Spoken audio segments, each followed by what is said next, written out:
If you've ever walked out to your favorite fishing spot only to find a 6-foot fence where your dock used to be, with a smug woman waving HOA bylaws like she's Moses delivering commandments, then you already know the fury burning through my veins that morning. I wasn't even wearing shoes. Just a coffee in one hand, a tackle box in the other, and now I was being told I was trespassing on my own land. The only thing more ridiculous than the situation was the woman behind it, Karen. New HOA president, newly divorced, and freshly empowered by some self-appointed sense of legal authority. But here's the part she missed. While she was busy stapling rules to trees and acting like the queen of the lake, I owned something a little more powerful than a laminated handbook. I owned the dam that fed the entire lake she just tried to steal.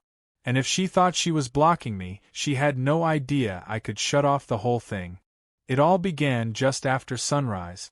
I'd been looking forward to a peaceful morning. The lake had always been my sanctuary, a glassy reflection of simpler times. My grandfather helped build the original dam, and we've kept it functional and private ever since. My little dock on the south end had been there longer than half the homes in this neighborhood. I'd spent thousands on permits, maintenance, even fish stocking. It wasn't just property, it was legacy. But that morning, all that greeted me was a padlocked chain-link fence wrapped around my dock, complete with a tacky HOA sign reading Private Community Area. Violators will be prosecuted. I stood frozen for a moment, confused and irritated. My property lines were clear as day. That dock wasn't part of any community property. I checked my deed again to be sure, then turned to see someone approaching with the energy of someone who had been waiting for this moment. Karen. She marched down the gravel with the grace of a mall cop and the arrogance of a queen. Her mouth curled into a victorious smirk as she raised her HOA badge like it was a police shield. She said I was no longer allowed on shared waters without HOA consent and that all non-compliant structures were being cordoned off until further review. I reminded her, politely at first, that the dock she just barricaded was on my land and the water feeding it came from a dam on my family's private acreage upstream. Her response? The lake belongs to the community now. You can thank me later for bringing order to this mess. She even had the audacity to suggest I file an appeal to the HOA board she runs. I could feel my pulse climbing. Not from anger, not yet. From sheer disbelief. I'd dealt with HOA nonsense before. Paint color approvals, mailbox height limits, garbage can violations, but never outright theft of private property. Karen's power trip had just turned personal. And judging by the lawn chairs and bunting in her golf cart, she wasn't just blocking access. She was preparing the dock for something bigger. I asked her one last time to remove the fence. She just laughed and said, "File a form. If it clears, we'll consider letting you visit the community dock once a week." Community dock. That's when the fuse lit. I didn't say another word. I turned around, walked up to my cabin, and pulled out the dusty, steel key-labeled Spillway 3. It hadn't seen sunlight in over 2 years. I flipped through the file folder marked Hydrology Access Deed and stared at the line that read, Dam Ownership and Flow Rights. Lucas Dawson, Sole Trustee. Karen had no idea what she had just triggered. But I wasn't going to go full scorched earth. Not yet. I needed to understand her game first. I began tracking her activities from a distance. In less than 24 hours, she had launched a full rebrand of the lake on the neighborhood app Karen's Cove, she called it. She posted mock-up designs of an HOA-branded floating dock, a stage for community performances, and something that looked suspiciously like a ticket booth. It was clear she had plans, and none of them involved me, the legal dam owner. Then came the contractors. I saw them surveying near the waterline on my side. One guy had the nerve to drop spray-painted markers right over my property border. When I asked who hired him, he mumbled, "The HOA president," before quickly packing up. That's when I called my cousin Jenny, who happened to be a real estate attorney with a particular interest in property rights and water laws. Her laugh on the phone when I told her Karen was trying to privatize my dock was long and satisfying. But her advice was better. Don't just stop her. Make her wish she'd never heard your name. So we got to work. We pulled permits, reviewed historical plats, and notified the county of a potential zoning conflict involving illegal fencing and unapproved development. But I still wasn't ready to go nuclear. Not yet. Because Karen's biggest mistake wasn't just building on my shoreline. It was underestimating what that shoreline meant. That lake existed because of one structure, and I held the valve to its very heart. Every fish, every ripple, every boat ride started at the top of that dam, on my land, under my control.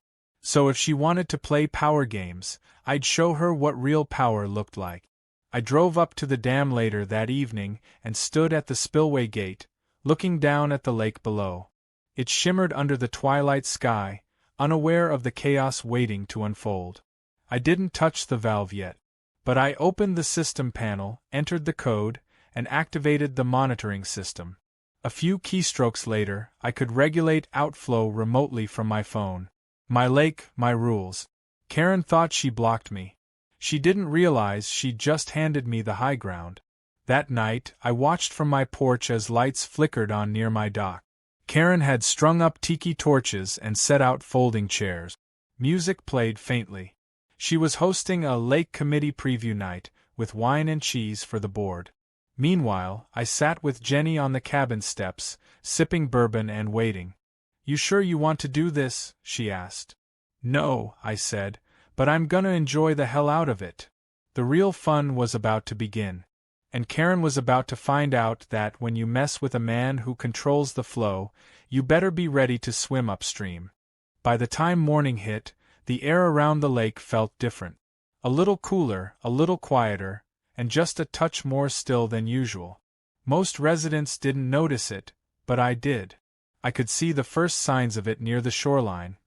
The water wasn't lapping against the rocks like it usually did, and the dock that Karen had hijacked had a growing halo of exposed lakebed beneath it. It had been less than 10 hours since I accessed the dam's outflow controls and began the process. I wasn't draining the lake, not completely. That would have been too fast, too suspicious. No, I was going for the slow boil, steady reduction, measured by the hour, hidden beneath the surface until it couldn't be ignored. Karen, on the other hand, remained blissfully unaware. That morning, she held what she proudly referred to as a lakefront HOA vision breakfast, serving stale muffins and warm orange juice to the board members while explaining her vision of community-first shoreline policy. I watched it all from my binoculars, not out of spite, but out of tactical curiosity. Her arrogance wasn't just theatrical, it was strategic. She had this smug aura about her, the kind people get when they believe rules only apply to others.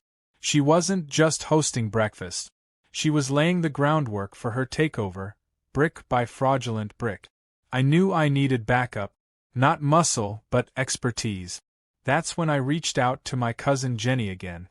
She wasn't just a good lawyer. She was ruthless in a courtroom, especially when someone challenged property rights. When I told her what Karen had done, erecting a fence, hosting HOA events on private land, filing permits using doctored maps, Jenny nearly spit out her coffee. That's textbook zoning interference and fraud. If she's collecting HOA dues based on false lake access promises, we're not just talking civil court. We're talking criminal exposure.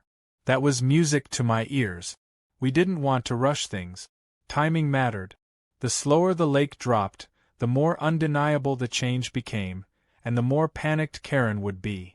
By the third day, residents were beginning to whisper. The water was now noticeably lower. Canoes were dragging, pontoon boats sat awkwardly tilted, and kids could no longer cannonball off the docks without hitting muddy bottom. Karen blamed it on seasonal evaporation during a homeowners' meeting. I had to choke back a laugh when someone pointed out it had rained for the past 4 days straight. But Karen wasn't done embarrassing herself. She doubled down, pushing forward with what she called the Lakefront Enhancement Project. She distributed glossy pamphlets throughout the neighborhood, filled with stock images of beach chairs, paddleboard rentals, and lakefront concerts. Her boldest claim? That the HOA was entering a partnership with the county to make the lake a semi-public recreation zone. That was the moment Jenny turned to me and said, "She's either completely delusional, or she has no idea you're the one holding the valve." What Aaron didn't know is that I'd already sent certified letters to both the HOA and the county, outlining in legal detail that the dam feeding the lake was privately owned, maintained by me, and not subject to community oversight. I attached documentation going back 4 decades, with water rights, tax receipts, and maintenance permit. I didn't threaten anything in the letter. I didn't have to. The facts alone were devastating. But Karen hadn't read them yet, or worse, she ignored them. By the end of the week, I took a field trip up to the dam itself. Not for maintenance this time, but to open the inspection gate for a local conservation officer. His name was Rick, and he'd been managing water quality in our county for over a decade. When I showed him the downstream meter and lake flow levels, his eyebrows shot up. "You're regulating flow that tightly? That's impressive. The lake's been spoiled for a while by overuse. A slowdown might actually help the ecosystem recover." I didn't correct him. Let him think it was about ecology. The fewer people who understood the war unfolding beneath the surface, the better. Back in the neighborhood, things were heating up. Karen had ordered a prefab stage to be constructed near the lake, complete with speakers, a spotlight system, and some kind of inflatable flamingo arch that deflated after one strong gust of wind. She was holding rehearsals for what she referred to as the HOA Summer Launch Bash, an event she claimed would attract local vendors and media coverage. To add insult to injury, the stage partially extended over my submerged shoreline. Jenny warned me to take photos of everything, every support beam drilled into my lakebed, every banner hanging from my stolen dock, every false flyer promising residents exclusive shoreline privileges. It wasn't just evidence. It was ammunition. And we were collecting a full magazine. Then came the tipping point. Karen tried to refill the lake. That's when I knew she was desperate. She hired a local handyman to run hoses from 3 different fire hydrants into the lake, hoping to increase the water level before her event. What she didn't realize was that tampering with city hydrants was a massive violation. The city water department caught it within hours and came down on her like a sledgehammer. Not only was she fined several $1,000s, but the story made its way to the county commissioner, who flagged the HOA for a zoning compliance audit. I didn't even have to lift a finger. With her plan unraveling and the lake continuing to shrink, Karen became erratic. She started blaming me publicly on the neighborhood forum. She claimed I was sabotaging community development and demanded the HOA take action against me. But then something beautiful happened. One of the residents, an older woman named Dottie, commented on her post, "Karen, honey, that lake was just fine until you showed up with your fences and your tiki torches. Maybe the real problem isn't the water level. Maybe it's you." That comment alone got over 70 likes. I sent Dottie a gift basket of smoked trout and homemade pickles the next day. As the days wore on, I gradually reduced the dam's flow a little more. Not enough to cause damage, just enough to turn Karen's big event into a logistical nightmare. Boats couldn't dock, swimmers were getting ankle-deep muck, and the floating stage was now grounded on hard-packed silt. And still, she pressed on, refusing to cancel. That's when I knew I had to drop the hammer. I drafted a formal cease and desist letter, complete with aerial photos, legal citations, and a polite but firm invitation to vacate all unauthorized structures from my property within 7 days. When Karen received it, she threw a tantrum in front of the entire HOA board, accusing me of lake monopolization and water bullying. The board, now fed up with her antics, began distancing themselves. They weren't saints, but they knew when to cut bait. She tried to rally them with one last desperate speech, declaring she'd fight for every drop of water, and that no single man should control the fate of a whole community. Say had no idea how poetic that statement would become. By the end of week 2, the lake had dropped nearly 4 feet. Karen's floating paradise was now a half-buried eyesore. And as I stood at the top of the dam, watching the lake settle into a quieter, more honest version of itself, I couldn't help but smile. The war wasn't over yet, but the battlefield had shifted. Karen might have fenced me out, but she forgot one thing. I controlled the flow. And I was just. The day Karen's lake party finally collapsed was a masterpiece of silent revenge. It wasn't one of those explosive moments with fireworks and screaming matches. No, it was better. It was slow, uncomfortable, and absolutely humiliating. The kind of downfall that doesn't just sting, it festers.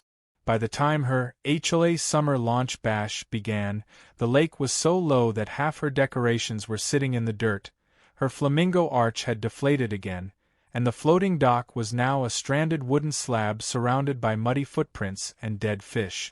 Residents showed up dressed for lakefront festivities, only to find a half-dry basin with a stench rising from the algae exposed too long to the sun. And right in the middle of it, Karen stood sweating in a wide-brimmed hat, holding a clipboard and pretending nothing was wrong. But everything was wrong. People started arriving at noon, expecting food trucks, jet skis, paddleboards, and music. What they got was a DJ with a broken speaker, a single taco cart that ran out of meat within 30 minutes, and 3 kayaks stuck in mud so thick a teenager had to crawl out barefoot. I watched from my porch with binoculars, sipping sweet tea and letting the slow burn of her embarrassment wash over me like a summer breeze. She had invited local vendors, a small news blog, and even posted on community social media pages, all promising a vibrant lakefront lifestyle. What she got was a photo gallery of confused guests, ruined shoes, and one man who angrily slipped in the sludge and threatened to sue. Karen was visibly unraveling. She screamed at the taco guy, accused the DJ of sabotage, and even tried to blame the city for poor water management. Someone asked her if the drought was to blame, and she snapped, yelling, "It's not a drought, it's sabotage. Someone is draining the lake." I didn't even need to defend myself. Jenny had already made sure everything I was doing was legally sound. Every reduction in dam output was within my rights. Every communication to the county had been documented. And her new favorite word, sabotage, wasn't going to get her anywhere without evidence. Unfortunately for her, I had nothing to hide, and she had everything exposed. After the disaster that was the summer bash, Karen began spiraling. The following day, she stormed into a community meeting with mud still on her shoes and demanded emergency funds from the HOA to restore the lake. She proposed hiring a private contractor to refill the lake from a nearby reservoir.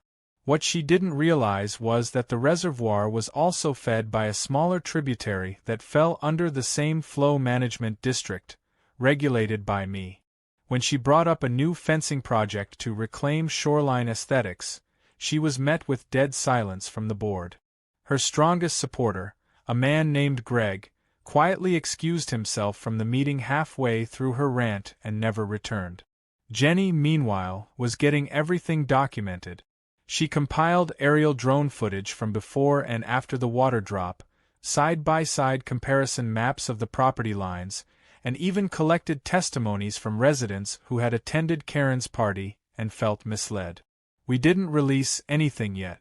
We were holding it, waiting for the right moment, because Karen wasn't just reckless, she was criminally stupid. One afternoon, while checking the property border down by the water, I caught 2 men unloading lumber and power tools from the back of a pickup. They told me they were hired to reinforce the new HOA dock. I told them they were trespassing and that the entire area was privately owned. They didn't argue. They simply packed up and left. But that night, I found fresh posts dug into my land and a stack of unused lumber hidden behind a bush. Karen was trying to build back without permits, again. This time, I called code enforcement. The county inspector arrived within 24 hours. I walked him around the site, showed him the property lines, the unauthorized construction, and even the hydrant tap hose still half buried near Karen's dock. He didn't say much, just nodded and jotted down note. A few days later, Karen was slapped with a $15,000 fine for unpermitted shoreline development, illegal use of city water, and obstruction of riparian zones. It was the first major blow, but not the last. The news blog she had invited to cover her lake revival event finally posted an article. But it wasn't the glowing piece she'd hoped for. The headline read, "HOA President's Lake Party Turns to Mud Pit, Residents Demand Answers." The comments section was brutal. People posted screenshots of the glossy flyers promising lake activities and compared them with photos of swampy disappointment. Parents complained that their kids came home with mosquito bites and ruined sneakers. One user posted a side-by-side meme of Karen with a crown labeled Queen of the Quagmire. It went viral in the local group. Despite everything, Karen wouldn't quit. She launched a new initiative she called Water Equity Restoration, claiming that a single individual shouldn't be allowed to monopolize a communal resource. She lobbied for an emergency HOA vote to seize limited control of lake access under eminent domain, which was both laughable and legally impossible. Jenny and I were already ahead of her. We preemptively filed an injunction blocking any HOA attempt to regulate lake rights without consent of deeded owners.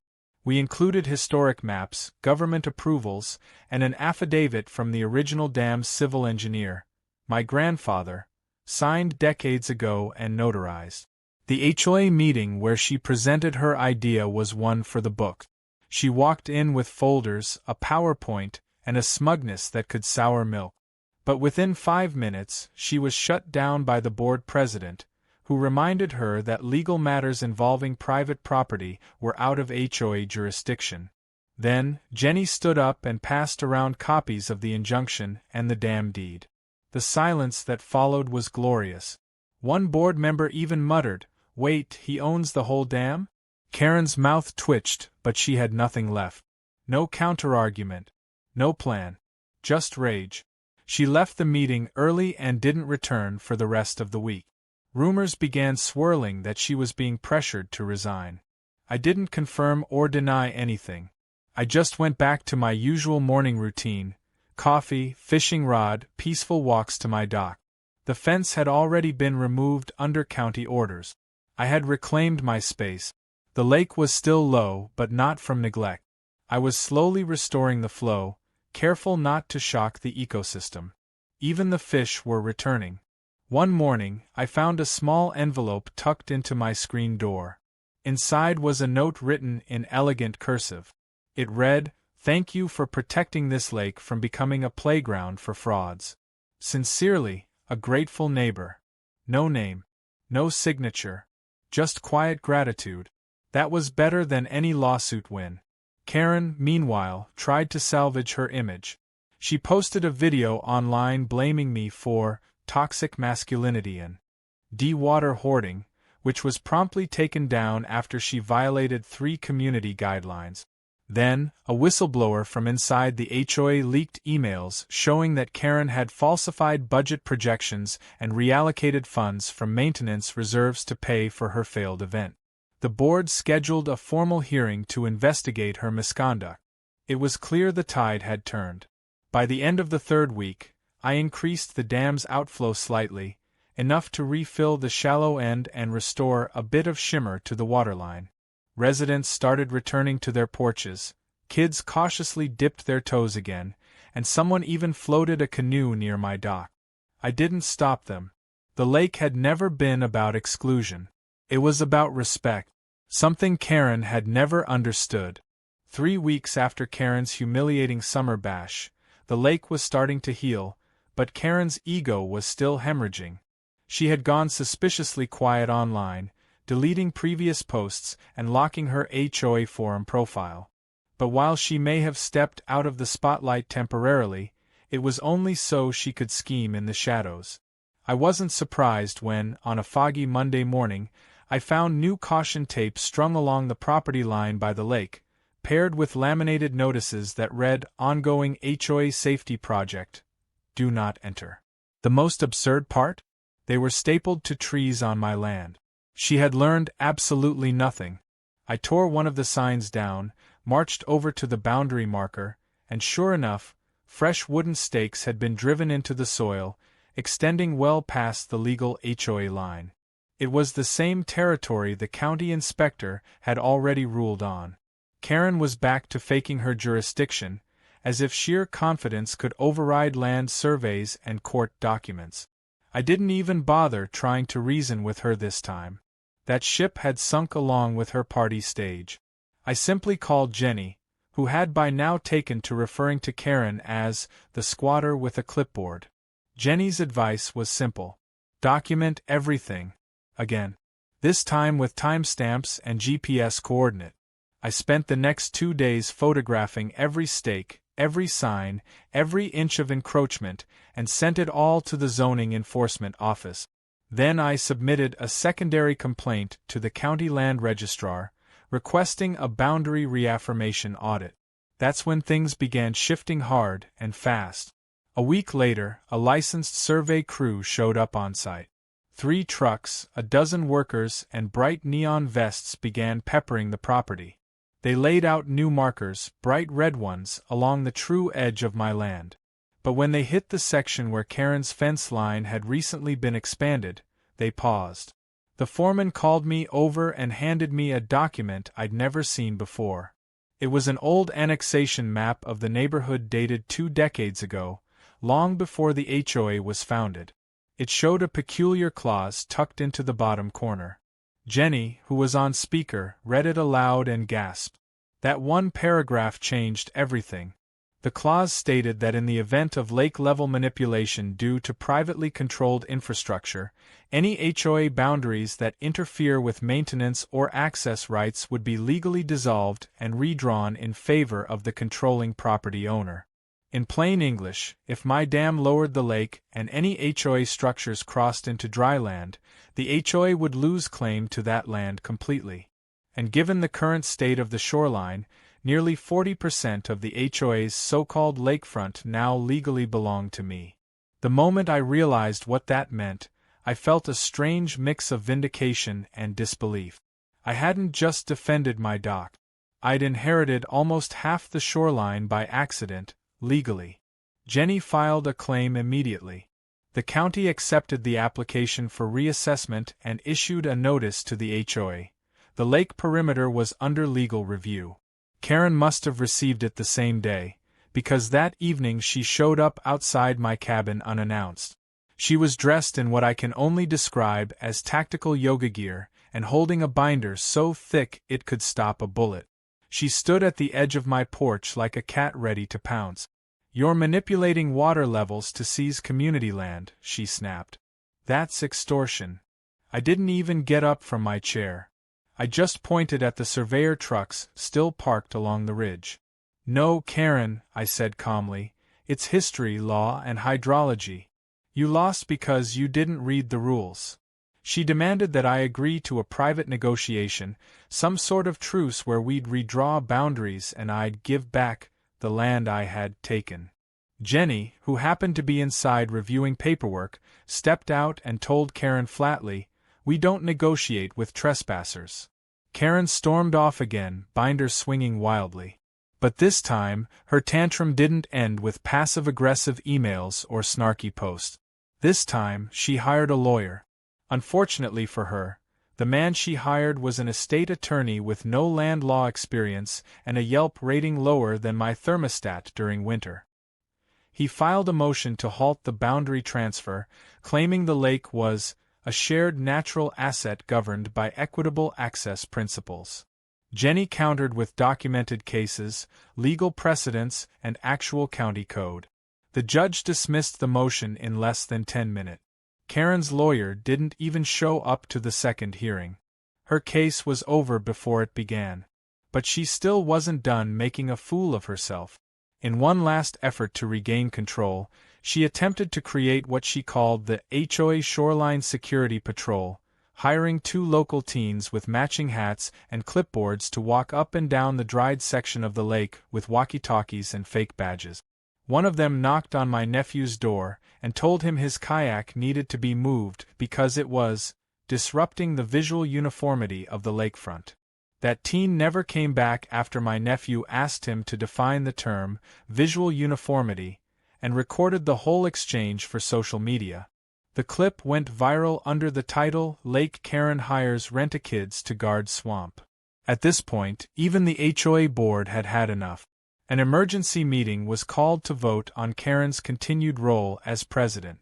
I didn't attend, but I heard the shouting from my porch. Residents had grown tired of her ego, her spending, her lies. The fines, the bad press, the lawsuits, everything had piled up. And then someone played the audio of her screaming about sabotaging the lake, threatening to install surveillance buoys, and demanding fingerprint locks on the new dock gate. That was the nail in the coffin. The board voted 5-0 to remove her from office effective immediately. Karen didn't go quietly. She made a dramatic exit, claiming she was resigning in protest and accusing the neighborhood of being anti-women and pro-oligarch. Nobody responded. The room just let her walk out. The next day, her mailbox had a notice from the zoning commission: remove all illegal structures within 14 days or face demolition fines. The one after that, she received notice of a lawsuit filed by a group of residents who had paid dues for events she never delivered. That's when she vanished. For the first time in months, the lake was peaceful again. The docks were quiet, the water was slowly returning to its normal levels, and the kids were back to skipping rocks instead of sinking into muck. I received an invitation to the next HOA meeting, not as a target but as a guest of honor. I declined politely. I told them I preferred things simple. I preferred the lake the way it used to be. I did, however, send over a new set of boundary maps, clearly marked, with suggested guidelines for shoreline use, all based on ecological and legal standards. The new board adopted it unanimously. I stood at the dam that weekend and took one last look at the lake below. The sun was glinting off the surface, and there was laughter in the distance. My dock stood strong, untouched, unbothered.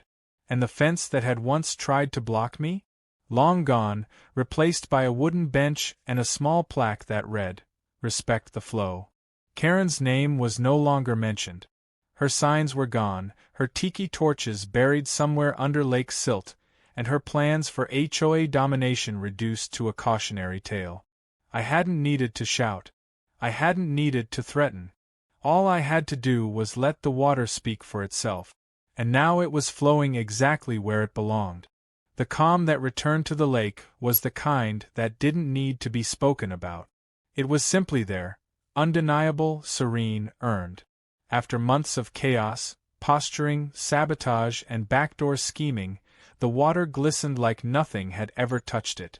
But for those of us who lived through Karen's takeover attempt, the scars were there. Only now they were covered by gentle ripples and the laughter of families finally getting their shoreline back. I hadn't just won a battle over land or fences. I had protected a legacy, not just mine, but one that belonged to the very roots of this place, built by my grandfather's hands, shaped by a dam most people had forgotten even existed until recently. Karen had vanished from public view, but not entirely. Word had it she was still in the neighborhood, licking her wounds and planning some kind of community comeback through a Facebook group nobody joined.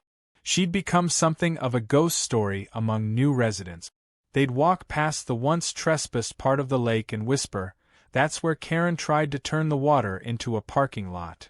But the real punchline came a few weeks after her ousting, when the county's final decision on the boundary reassessment came in the mail.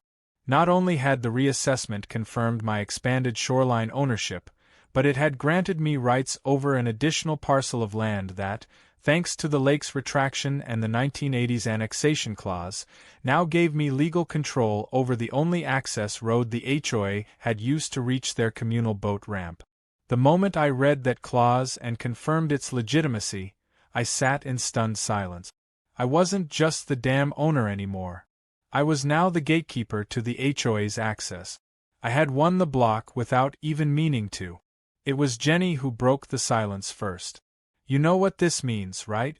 If you wanted to, you could shut down every HOA boat launch and make them apply for usage permits through you. I raised an eyebrow. Or, I said, I could just send them an invoice. The next week, I drafted a formal but friendly letter addressed to the HOA's new interim president, a mild-mannered man named Craig who looked like he'd aged 5 years since taking over.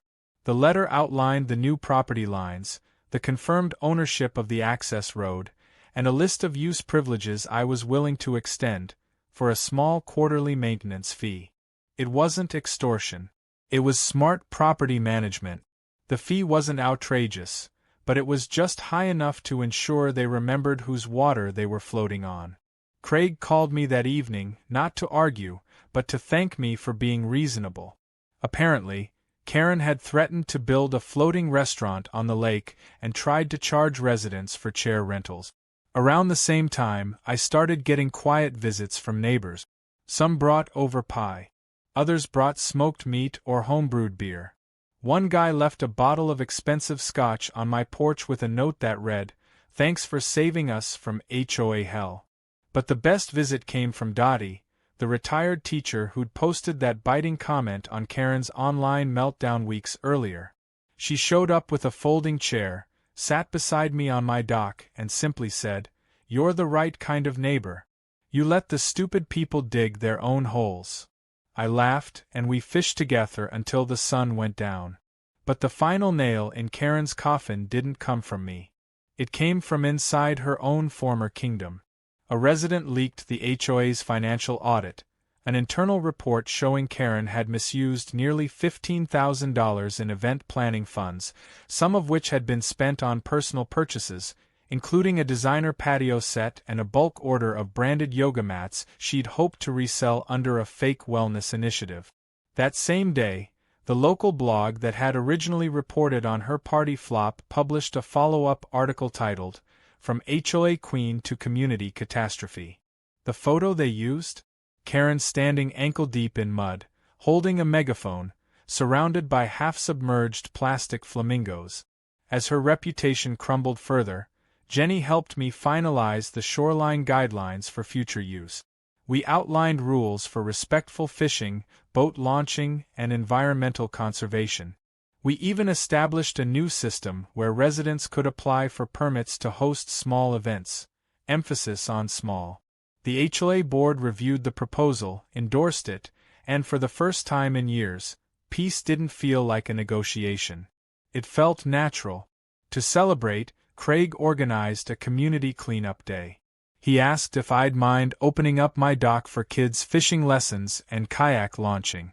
I agreed on one condition: no signs, no fences, and definitely no tiki torches. The day turned out better than anyone could have expected.